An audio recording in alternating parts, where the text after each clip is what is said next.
Namaste people, welcome to our channel. Today's our topic is functional block diagram of 8051 microcontroller, and this is a part 2 video of this topic.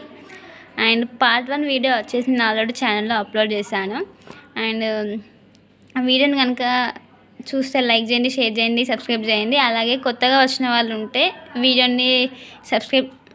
ఛానల్ని subscribe చేయండి. అలాగే గంట సింబల్ని on చేసుకోండి. Part 1 చూడండి వాళ్ళ కోసం నేను డిస్క్రిప్షన్లో లింక్ అనేది ప్రొవైడ్ చేశాను, తప్పకుండా చూడండి. అలాగే కొత్త వాళ్ళు వీడియోని లైక్ చేయండి, సబ్స్క్రైబ్ చేయండి.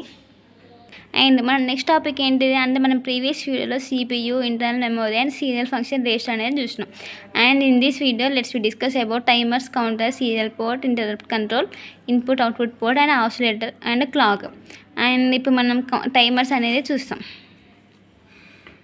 మనకి ఈ 8051లో మనకి 2 ఉంటాయి. ఏంటి అంటే టైమర్స్ అండ్ కౌంటర్స్ అనేవి 2 ఉంటాయి. మెయిన్గా మనం ఈ మైక్రో కంట్రోలర్ అప్లికేషన్స్ అనేవి మనకి ఎక్కడ అంటే మనం ఎక్స్టర్నల్ ఈవెంట్స్ మనకి జరిగేటప్పుడు ఎక్స్టర్నల్ ఈవెంట్స్ అనేవి కౌంటింగ్ పర్పస్ మనం ఈ టైమర్స్ ఆర్ కౌంటర్స్ అనేవి మనం యూజ్ చేస్తాం. మెయిన్గా మనం ఈ counters are use to count the events, where timers are use to maintain the time delay between the actions. అంటే ఇక్కడ timers are used for delay time between the actions. And counters అనేవి నార్మల్గా మీరు చెప్పచ్చు, it counts the events, that's it. And this is the about timers and counters. And it consisting of 16-bit registers named as T0 and T1. ఈ మనకి ఈ 8051 is a 8-bit controller.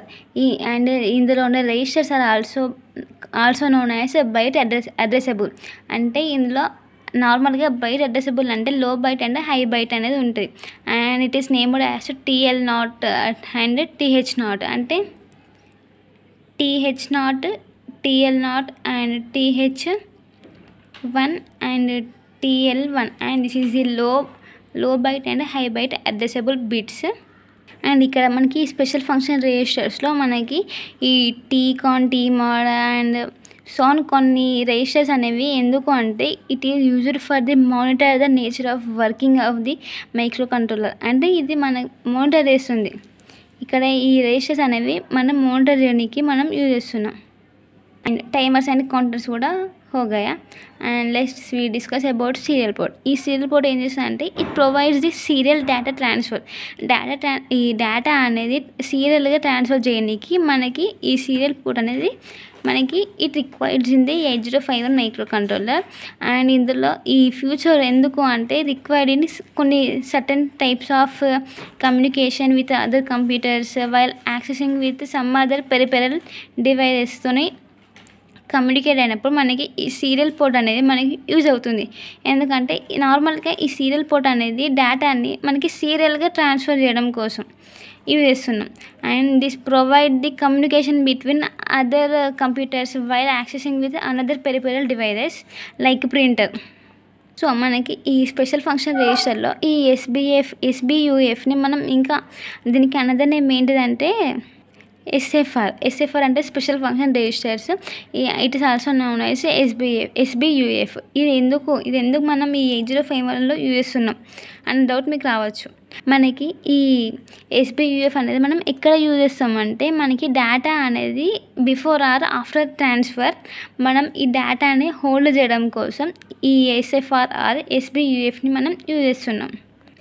And మన next second SFR రెస్కాన్, pecan అనేది మనం ఎందుకు అంటే determine birth rate, transmission, reception rate అవన్నీ మనం డిటర్మైన్ చేయడం కోసం మనం ఇవి యూజ్ చేస్తున్నాం. నార్మల్గా ఈ SBUF అనేది మనకి 8-bit రిజిస్టర్స్. ఎందుకు అంటే 1 for holding the data while transmission. మనకి ఫస్ట్ ఒక డేటా అనేది ట్రాన్స్మిట్ అయినప్పుడు రిమైనింగ్ డేటా అనేది మనకి హోల్డ్ ఆన్ కావడం కోసం యూజ్ చేస్తాం ఈ SBUF అనేది. నార్మల్గా ఇది 8-bit రిజిస్టర్స్ కదా. సో మళ్ళీ this is about serial port అంటే ఏం లేదు, మనకి డేటా ట్రాన్స్ఫర్మేషన్ అనేది సీరియల్గా పర్ఫామ్ అవుతుంది.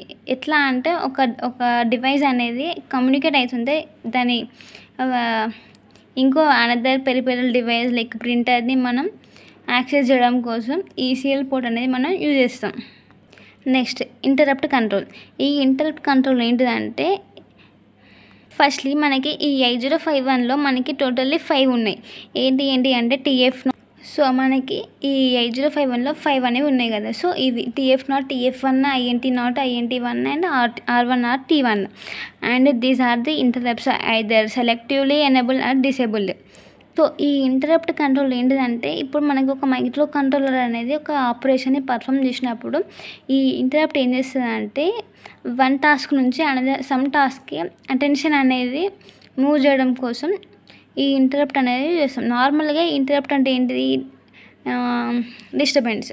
అంటే ఆల్రెడీ ఇక్కడ ఒక సమ్ వర్క్ అనేది ఇక్కడ పర్ఫామ్ అవుతుంది, కానీ ఇది ఏం చేస్తుంది అంటే మైక్రో కంట్రోలర్ని సమ్ అదర్ టాస్క్కి డిస్టర్బెన్స్ చేస్తుంది ఇంకో సమ్ అదర్ వర్క్ కోసం. అంటే మైక్రో కంట్రోలర్ అటెన్షన్ అనేది ఒక టాస్క్ నుంచి ఇంకో టాస్క్కి వెళ్తుంది అట్లా డిస్టర్బ్ చేయడం వల్ల. And this may happens when ever and interrupt input becomes an active. అంటే మనం ఇంటరప్ట్ ఇన్పుట్ అనేది యాక్టివ్ ఉన్నప్పుడు ఇలాంటి సచ్ టైప్ ఆఫ్ సిచ్యువేషన్స్ అనేవి అక్కర్ అవుతుంది. So this interrupt may generate in the inside of this 8051 microcontroller, and this is about interrupt control. And next serial port हो गया and interrupt control also हो गया. Next let's we discuss about input and output port. And మనకి ఇందులో there are 4 input and output ports, and these ports are consisting of 8 lines for each port. మనకి ప్రతి ఒక్క పోర్ట్లో మనకి 8 లైన్స్ అనేవి ఉంటాయి. అండ్ మనకి 8051లో మొత్తం ఇట్ కన్సిస్టింగ్ ఆఫ్ 4 పోర్ట్స్. ఈ 4 పోర్ట్స్ ఏంటి, ఇక్కడ port 1, port 3 and port 0 and port 2. And మనకి ఈ పోర్ట్స్ అనేవి configured as input port and output port. In addition port 3 అనేది మనకి ఏం చేస్తుంది, దీనికి ఒక స్పెసిఫైడ్ ఫంక్షన్స్ అనేవి ఉన్నాయి. లైక్ ల్యాచ్, బఫర్, డ్రైవర్స్, ఇవన్నీ మనకి ఇన్బిల్ట్ అయి ఉంటాయి. అండ్ మనకి ఇది ఏం పర్ఫామ్ చేస్తుంది అంటే కొన్ని యాక్షన్స్ని పర్ఫామ్ చేయడం కోసం పోర్ట్ దగ్గర మనం ఈ ఇన్పుట్ అండ్ అవుట్పుట్ పోర్ట్స్ అనేది ఈ 8051లో మనం యూజ్ చేస్తున్నాం. And next input and output port also हो गया. And oscillator or clock. And మనకి ఇంటర్నల్గా జరిగే ఆపరేషన్స్ మైక్రో కంట్రోలర్లో ఆన్ చిప్లో మనకి ఇంటర్నల్గా జరిగే ఆపరేషన్స్ని మనం సింక్రనైజ్ చేయడం కోసం ఇది అనేది యూజ్ చేస్తున్నాం. అండ్ ఈ ఆసిలేటర్ అనేది యూజ్ చేస్తున్నాం. ఒక ఆన్ చిప్ ఆసిలేటర్ అనేది మనకి రన్ కావాలంటే మనకి ఎక్స్టర్నల్గా ఒక ఆసిలేటర్ అనేది మనకి రిక్వైర్డ్. మళ్ళీ ఒక క్వార్ట్జ్ క్రిస్టల్ ఆసిలేటర్ అనేది మనకి ఇక్కడ మనం యూజ్ చేస్తున్నాం, ఇక్కడ యూజ్ చేస్తున్నాం. ఈ క్వార్ట్జ్ క్రిస్టల్ ఆసిలేటర్ అనేది మనం యూజ్ చేస్తున్నాం యాజ్ అన్ ఇన్పుట్. మళ్ళీ ఈ 8051 designs are available in the wide range of frequencies. మనకి ఇక్కడ ఫ్రీక్వెన్సీ రేంజెస్ ఎక్కడ నుంచి ఏడు వరకు అంటే 1 MHz to 16 MHz వరకు అవైలబుల్గా ఉంటాయి ఈ 8051 మైక్రో కంట్రోలర్స్ అనేవి. And this is the about oscillator and clock. And this is our part 2 video guys. And video కనుక ఫస్ట్ టైం చూసినట్టయితే సబ్స్క్రైబ్ చేయండి, అలాగే లైక్ చేయండి, షేర్ చేయండి, సబ్స్క్రైబ్ చేయండి. And thank you guys.